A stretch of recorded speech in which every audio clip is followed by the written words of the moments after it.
Hello, my name is Odd Harley. Welcome to my channel. In case you can't already tell by the name, I'm going to most likely go off on random tangents and topics on this channel.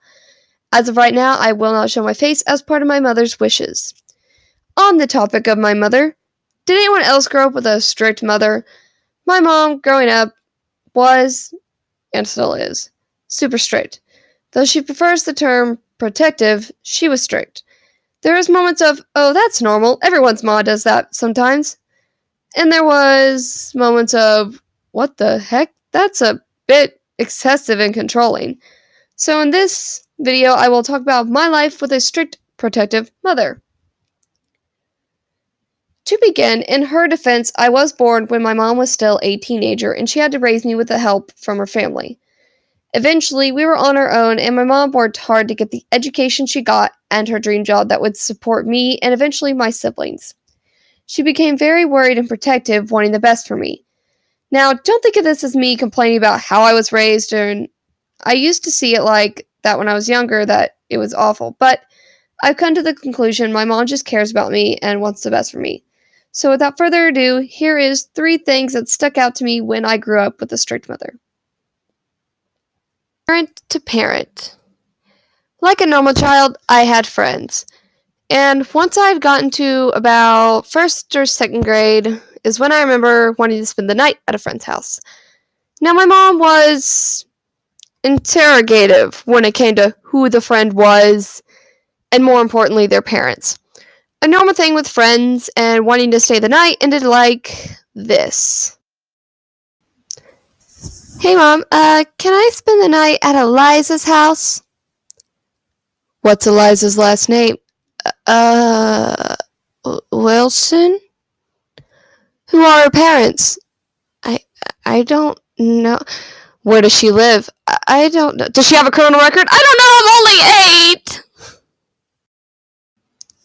8! Okay, that was an exaggeration on the last part, obviously. But basically, yes, my mom would interrogate me like that with wanting to stay the night or with any new friend.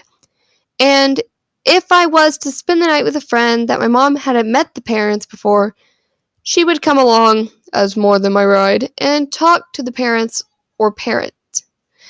After, I would either spend the night that night or another night.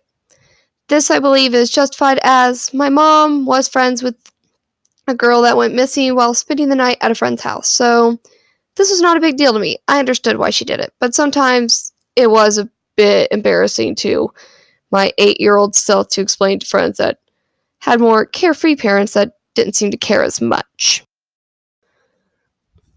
TV restrictions.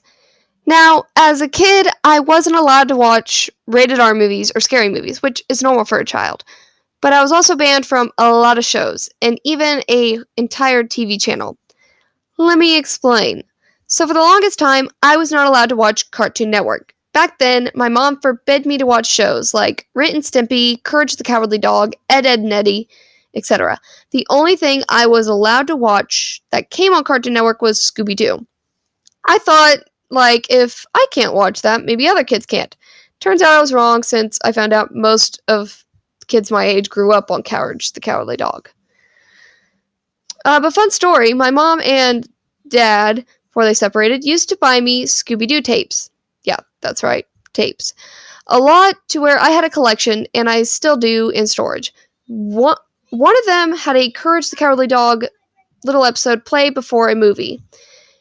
It was a more comical one, though there was one that scarred me for life. It was like that one episode with the creepy Slender Man dude in the slab. That was nightmare fuel for my little Harley trying to be rebellious and watch something she wasn't allowed to. Okay, I'm afraid I'm gonna have to stop it here. It's not gonna let me go past 5 minutes to explain my 3rd point, so I will do it in another video, which the 3rd point is sheltering. Otherwise, I hope you have enjoyed and liked this video. If you do, please like, comment, and subscribe for more. Thank you again for watching, and I'll see you in the next video. Stay odd and be yourself. Bye!